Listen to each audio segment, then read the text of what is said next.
Panginoon, umawit ng kagalakan at tutugin ang gitara at ang kaaya-ayang lira.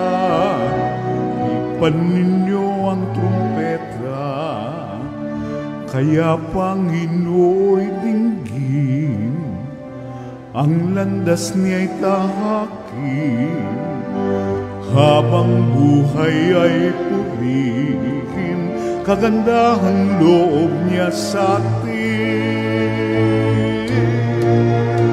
Purihin ng Panginoon, umawit ng kagalakan, at tutugin ang gitara at ang kaaya-ayang lira. Ipan ninyo ang trumpeta, ipan ng trumpeta.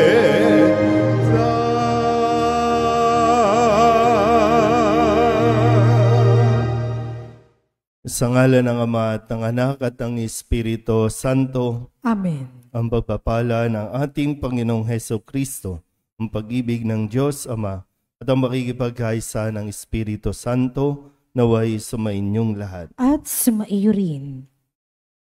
Mga kapatid, tinipon tayo bilang mga kaanib na angkan ng Diyos, kaya dumulog tayo sa maawaing Panginoong nagpapatawad ng lubos. Sinugong tagapagpagaling sa mga nagsisisi, Panginoon, kaawaan mo kami. Panginoon, kaawaan mo kami. Dumating na tagapag-anyaya mga makasalanay magsisi, Kristo, kaawaan mo kami. Kristo, kaawaan mo kami. Nakaluklok ka sa kanan ng Diyos Ama para ipamagitan kami. Panginoon, kaawaan mo kami. Panginoon, kaawaan mo kami. Kaawaan tayo na makapangyarihang Diyos, patawarin tayo sa ating mga kasalanan, at patnubayan tayo sa buhay na walang hanggan. Amen. Manalangin tayo. Ama naming makapangyarihan, gawin mong lagi naming matapat na sundin ang loob mo upang kami wagas na makapaglingkod sa iyo. Sa pamamagitan ni Jesucristo, kasama ng Espiritu Santo, magpasawalang hanggan. Amen. Magsiupo po lahat. Pagbasa mula sa sulat ni Apostol San Pablo sa mga taga-Efeso. Mga kapatid, alalahanin ninyo na noong panahong iyon, hiwalay kayo kay Kristo, hindi kabilang sa bayang Israel, at di saklaw na mga tipang nasasalig sa mga pangako ng Diyos. Nooy nabubuhay kayong walang pag-asa at walang Diyos, ngunit ngayon, dahil sa inyong pakikipag-isa kay Kristo Jesus, kayong dating nasa malayo ay nailapit sa pamamagitan ng Kanyang kamatayan. Pinagkasundo niya tayo, kaming mga Hudyo at kayong mga Hintil ay Kanyang pinag-isa. Sa pamamagitan ng Kanyang katawan, pinawi niya ang alitan na parang pader na naghihiwalay sa atin. Pinawalang bisa niya ang mga kautosang pawang mga utos at tuntunin upang pag-isahin sa Kanya ang dalawang bayan at maghari ang kapayapaan. Sa pamamagitan ng Kanyang kamatayan sa krus, winakasan niya ang alitan ng dalawang bayan, kapwa pinapanumbalik sa Diyos at pinagbuklod sa iisang katawan. Naparito si Kristo at ipinangaral sa lahat ang mabuting balita ng kapayapaan sa inyong mga Hintil na malayo sa Diyos at sa mga Hudyo na malapit sa Kanya. Dahil kay Kristo, tayo'y kapwa makalalapit sa Ama sa pamamagitan ng Espiritu. Sa makatuwid, hindi na kayo dayuhan o taga-ibang bansa, kundi kababayan na mahinirang ng Diyos at kabilang sa Kanyang sambahayan. Kayo'y itinayo rin sa saligan ng mga apostol at mga propeta na ang mga batong panululukan ay si Kristo Jesus. At sa pamamagitan niya, nagkakaugnay-ugnay ang bawat bahagi ng gusali at nagiging isang templong banal. Dahil din sa inyong pakipag-isa sa Kanya, kayo kay may kasama nilang naging bahagi ng tahanan ng Diyos sa pamamagitan ng Espiritu. Ang salita ng Diyos. Salamat sa Diyos. Ang puoy nagsasalita na bayan niya'y papayapa. Ang puoy nagsasalita na bayan niya'y papayapa. Aking naririnig magmula sa puon ang sinasalita. Sinasabi niyang ang mga lingkod niya'y magiging payapa kung magsisisi at di babalik sa gawang masama. Ang nagpaparangal sa pangalan niya ay kanyang ililigtas. Sa ating lupain ay mananatili ang kanyang paglingap. Ang puoy nagsasalita na bayan niya'y papayapa. Ang pagtatapat at pag-ibigay magdaop palad. Ang kapayapaan at ang katwiray magsasamang ganap. Sa balat ng lupa'y pawang maghahari yaong pagtatapat at ang katarungan na may maghahari mula sa itaas. Ang puoy nagsasalita na bayan niya'y papayapa. Gawing maunlad ng Panginoong Diyos itong ating buhay. Ang mga halaman sa ating lupa'i bubungang mainam. Sa harapan niya yaong maghaharit pawang katarungan, magiging payapat susunod ang madla sa kanyang daan. Ang puoy nagsasalita na bayan niya'y papayapa. Magsitayo po ang lahat. Hallelujah, hallelujah. Wikain mo, o nakikinig ako sa iyong mga salita. Hallelujah, hallelujah, hallelujah.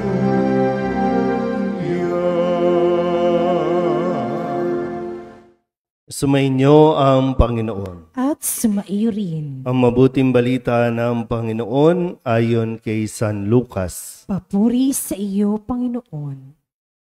Noong panahong iyon, sinabi ni Jesus sa kanyang mga alagad, "Maging handa kayo at sindihan ang inyong mga ilawan.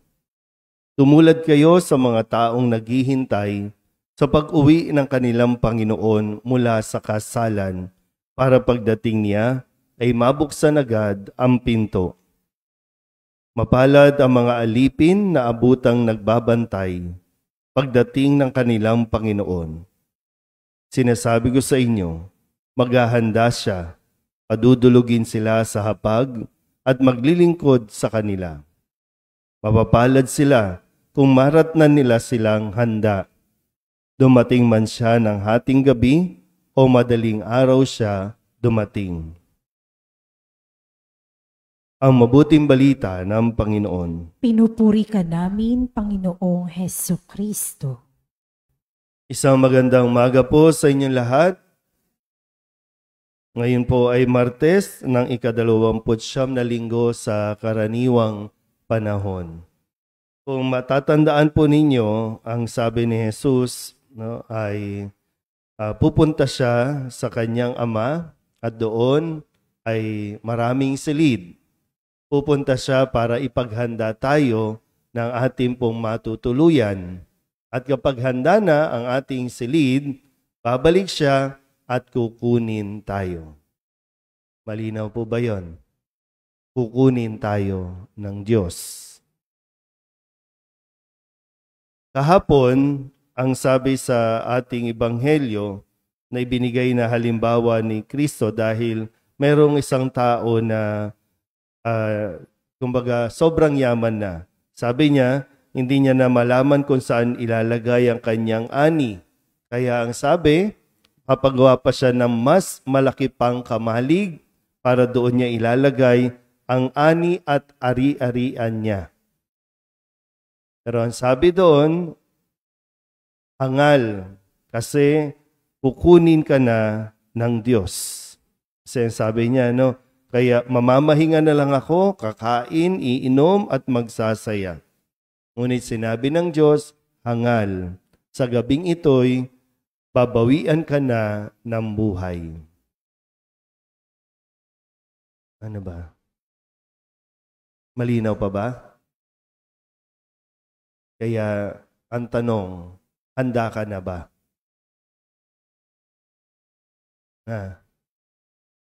Ayaw pa rin. Pinaghahanda nga tayo eh. Pero ayaw natin maghanda. Minsan parang sa karanasan natin, kapag may mga sakuna, may bagyo, no, na paparating, pinaghahanda tayo. Pero sa katigasan ng ulo natin, ayaw natin maghanda. Kung kailan nandyan na ang bagyo, doon tayo nagkukumahog. O ganun din sa buhay natin.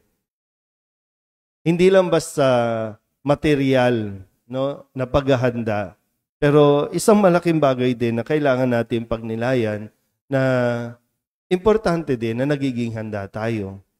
Kasi yung realidad, no, pag tinignan mo yung mga katabi mo, yung realidad, malapit na yan. Kasi ang buhay natin, hindi naman habang buhay. Ang sabi nga sa Salmo, ang buhay ng tao hanggang 70 lang. O mayroon ba ditong malapit na mag-70? O, malapit na yan. O, pero sabi, kung medyo malakas-lakas, hanggang 80. Nasa Bible po yun. Kung lumagpas ka pa dyan, bonus na talaga yon. Iba, umaabot ng 100. No? Pero sa kasawiang palad, umabot na ng 100, hindi pa rin handa. Hindi pa rin naghahanda. Una, no, hindi po masama na habang buhay ka pa, siguraduhin mo na may libingan ka na. Siguraduhin mo na okay na. No?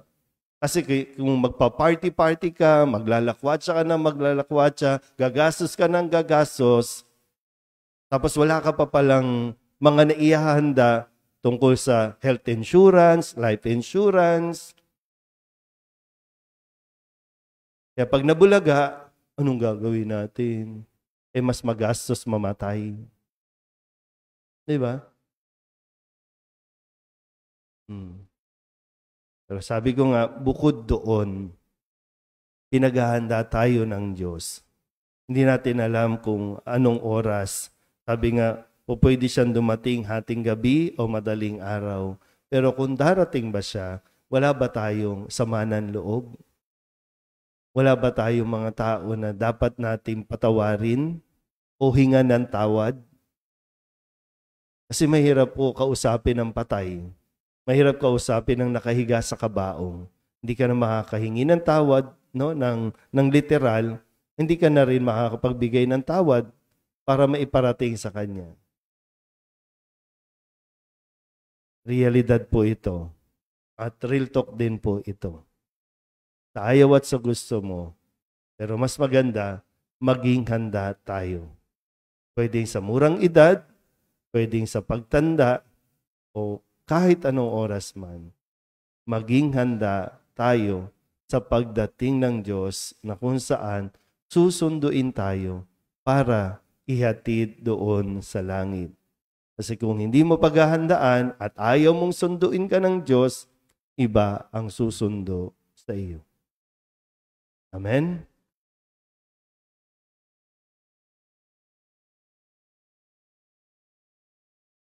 Sa ating pagtanggap ng biyaya ng pananampalataya, tinatawag tayo upang maging masunurin, magkaroon ng pag-asa, at maging handang salubungin si Kristo sa anumang oras. Ipanalangin natin ang ating mga kapwa na may pananalig.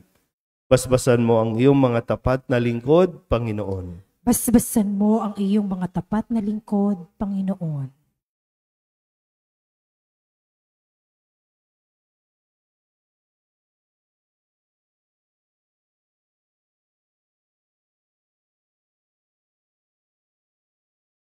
Ang Santo Papa, mga obispo at mga pari, naway tapat na maglingkod sa kalipunan ng mga sumasampalataya ng may kasipagan at dedikasyon.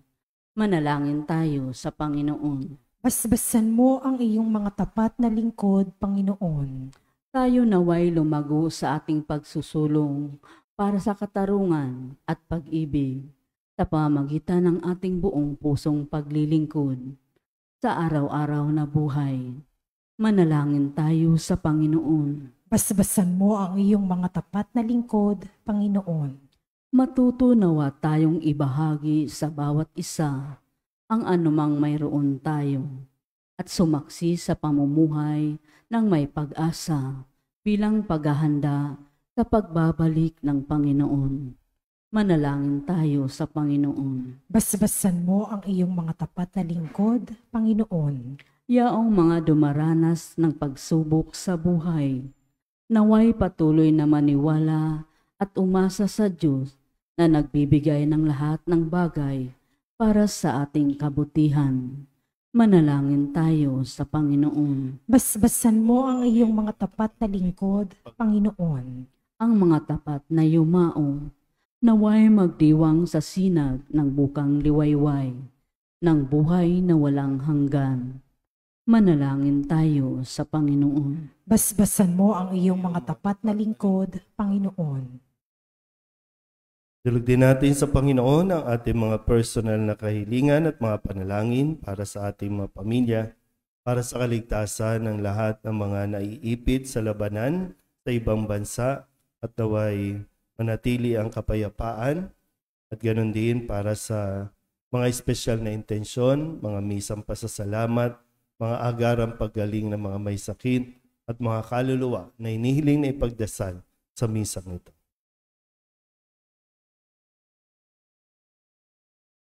Ang lahat ng ito inihiling namin sa ngalan ni Kristong aming Panginoon. Amen. Magsiupo po ang lahat.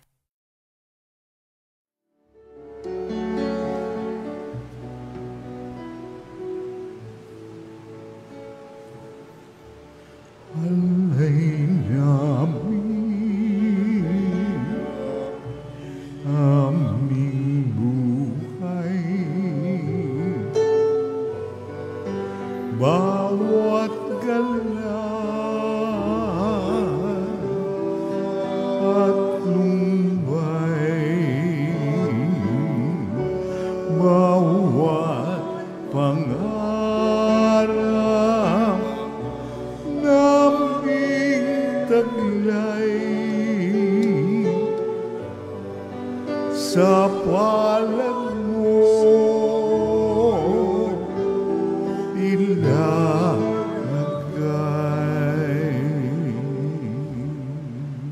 Manalangin kayo mga kapatid upang paghahain natin ay kalugdan ng Diyos Amang makapangyarihan. Tanggapin nawa ng Panginoon itong paghahain sa iyong mga kamay, sa kapurihan niya at karangalan, sa ating kapakinabangan at sa buong sambayanan niyang banal. Ama naming lumikha, ipagkaloob mong ikaw ay aming kusang mapaglingkuran sa paghahain namin ng mga alay na iyong bigay upang kami dalisayin ang iyong pagmamahal sa paglilingkod namin ngayong ginaganap ang banal na pagdiriwang sa pamamagitan ni Jesucristo kasama ng Espiritu Santo magpasawalang hanggan. Amen. Sumainyo ang Panginoon. At sumaiyo rin. Itaas sa Diyos ang inyong puso at diwa. Itinaas na namin sa Panginoon. Pasalamatan natin ang Panginoong ating Diyos. Marapat na siya ay pasalamatan. Ama naming makapangyarihan, tunay ngang marapat na ikaw ay aming pasalamatan. Ikinalugod mong likain ang sanlibutan na iyong pinagbabago at idinarangan sa pamamagitan ng iyong anak na kinalulugdan, kaya't utang na loob ng iyong mga itinatangi at ng mga banal na kapiling mong lagi ang iyong paggiliw at pagkakandili. Kaya kaysa ng mga anghel nagsisiawit ng papuri sa iyo na walang humpay sa kalangitan, kami nagbubunyi sa iyong kadakilaan.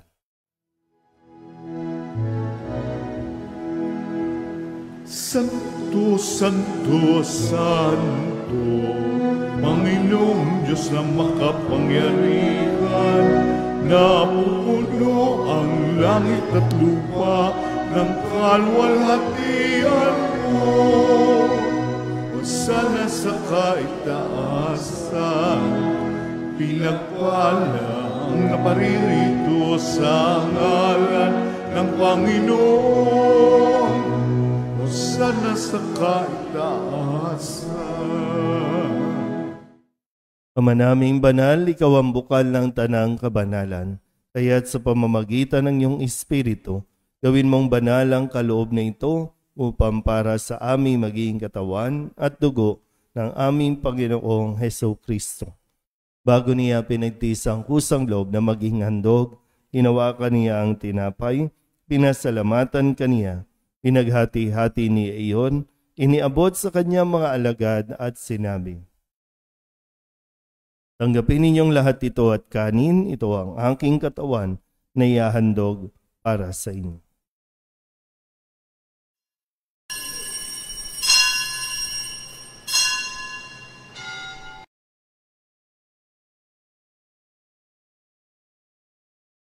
Gayun din naman nang matapos ang hapunan, hinawakan niya ang kalis, muli kaniyang pinasalamatan.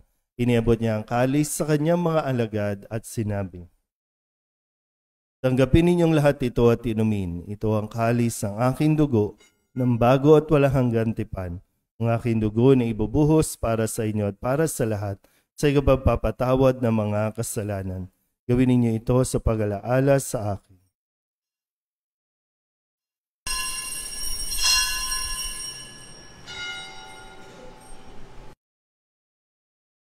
Ipagbunyi natin ang misteryo ng pananampalataya. Si Kristo'y namatay, si Kristo'y nabuhay, si Kristo'y babalik sa wakas ng panahon. Ama, ginagawa namin ngayon ang pag-alaala sa pagkamatay at muling pagkabuhay ng iyong anak. Kaya tiniaalay namin sa iyo ang tinapay na nagbibigay buhay at ang kalis na nagkakaloob ng kaligtasan. Kami nagpapasalamat dahil kami iyong minarapat na tumayo sa harap mo para maglingkod sa iyo. Isinasamo namin kami magsasalo-salo sa katawan at dugo ni Kristo ay mabuklod sa pagkakaisa sa pamamagitan ng Espiritu Santo. Pamalingapin mo ang iyong simbahang laganap sa buong daigdig. Puspusin mo kami sa pag-ibig kaysa ni Francisco na aming Papa at ni Jose na aming Obispo at ng Tanang Kaparian. Alalahanin mo rin ang mga kapatid naming nahimlay na may pag-asang sila'y muling mabubuhay, gayon din ang lahat ng mga pumanaw. Tawaan mo sila at patuloyin sa iyong kaliwanagan. Tawaan mo at pagindapating kaming lahat na makasalo sa iyong buhay na walang wakas. Kaysa ng mahal na Birhen Maria na ina ng Diyos, ng kabiyak ng puso niyang si San Jose, kaysa ng mga apostol at ng lahat ng mga banal na namuhay dito sa daigdig ng kalugod-lugod sa iyo, may pagdiwang nawa namin ang papupuri sa igararangal mo sa pamamagitan ng iyong anak na aming Panginoong Heso Kristo. Sa pamamagitan ni Kristo, kasama niya at sa Kanya, ang lahat ng parangal at papuri ay sa iyo, Diyos Amang makapangyarihan, kasama ng Espiritu Santo, magpasawalang hanggan.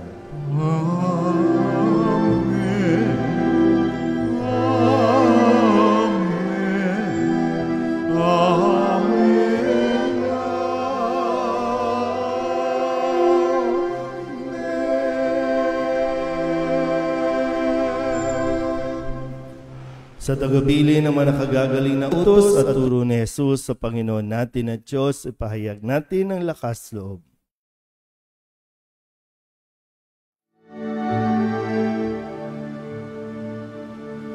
Ama namin sumasalangit ka, sambahin ang ngalan mo, mapasa amin ang kaharian mo, sundin ang loob mo, dito sa lupa para ng sa langit. Bigyan mo kami ngayon ng aming kakanin sa araw-araw at patawarin mo kami sa aming mga sala para ng pagpapatawad namin sa nagkakasala sa amin, at huwag mo kaming ipahintulot sa tukso at tiadya mo kami sa lahat ng masama.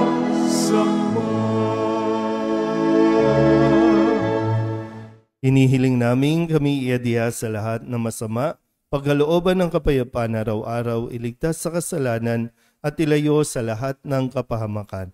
Samantalang aming pinananabikan ang dakilang araw ng pagpapahayag ng tagapagligtas naming sa Jesucristo. Sapagkat iyo ang kaharian at ang kapangyarihan at ang kapurihan magpakailanman. Amen. Panginoong Jesucristo, sinabi mo sa iyong mga apostol, kapayapaan ang iniiwan ko sa inyo, ang aking kapayapaan ang binibigay ko sa inyo.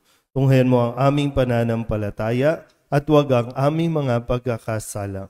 Pagkalooban mo kami ng kapayapaan at pagkakaisa ayon sa iyong kalooban, kasama ng Espiritu Santo, magpasawalang hanggan. Amen. Ang kapayapaan ng Panginoon ay laging sumainyo. At sumaiyo rin. Magbigayin po tayo ng kapayapaan sa isa't isa.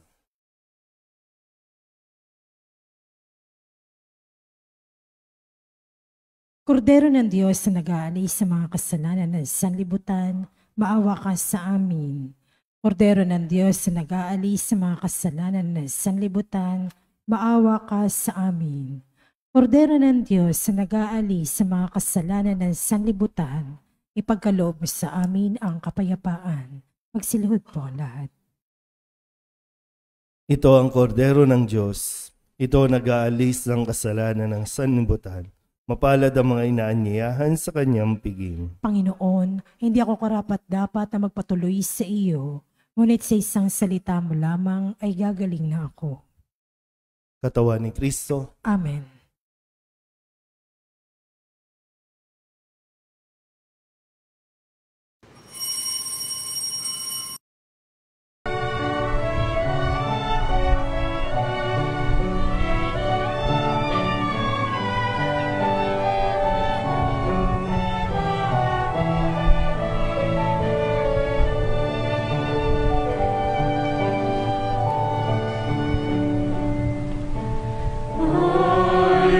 Listen to the Lord, will listen to the voice of His people, serve them with all my heart.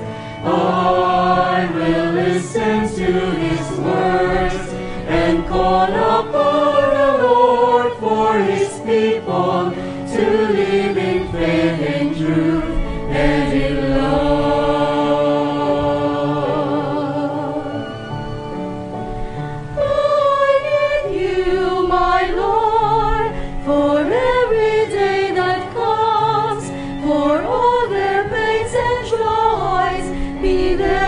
Understand, they may seek you, my Lord, and reach into your hands. May you comfort their sorrows and heal their wounded hearts.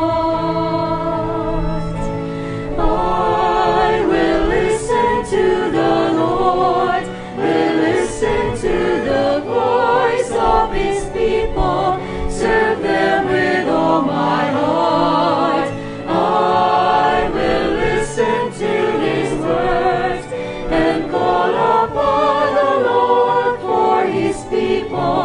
To live in faith and truth and in love.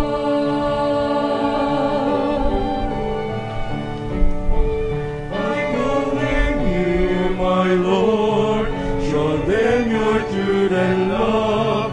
When darkness overtakes them, your light shines from above. I will be there, my Lord, to lead at your command. Together at one table, feed them the bread of love. I will listen to the Lord, will listen to the voice of His people, serve them with all my heart.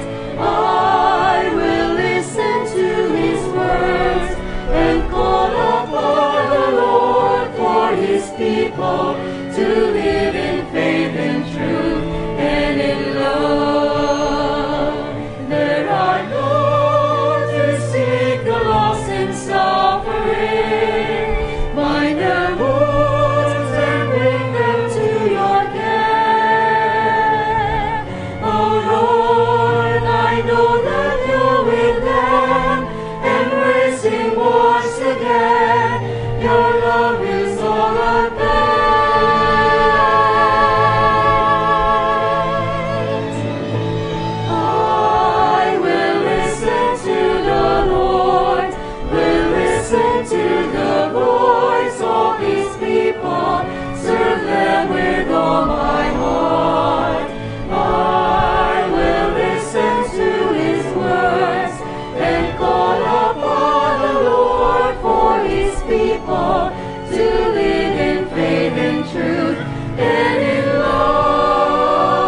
people to live in faith and truth.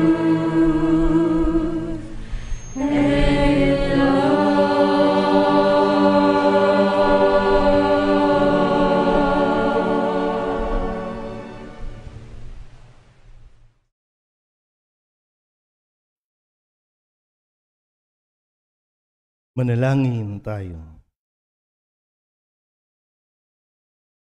Ama naming mapagmahal, gawin mong sa aming banal na pakikinabang, kami ngayon ay iyong matulungan at mahubog para mamuhay sa kalangitan sa pamamagitan ni Jesucristo kasama ng Espiritu Santo magpasawalang hanggan. Amen. Sumainyo ang Panginoon. At sumaiyo rin. At pagpalain kayo ng makapangyarihang Diyos, Ama at Anak, Espiritu Santo. Amen. Tapos sa banal na misa, humayo tayo sa kapayapaan ni Kristo. Salamat sa Diyos. Magandang umaga po. Magandang umaga po.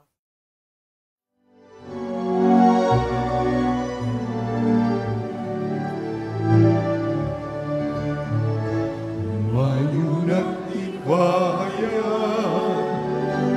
kanyang pagkalingat habang sa buhay, pag-ibig at katanungan, tanda ng kanyang kaharian. Sa panahong tigang ng lupa, sa panahong ang alis sa gana, sa panahon ng digmaan at kaguluhan, sa panahon ng kapayapaan, humayo na't ipahayag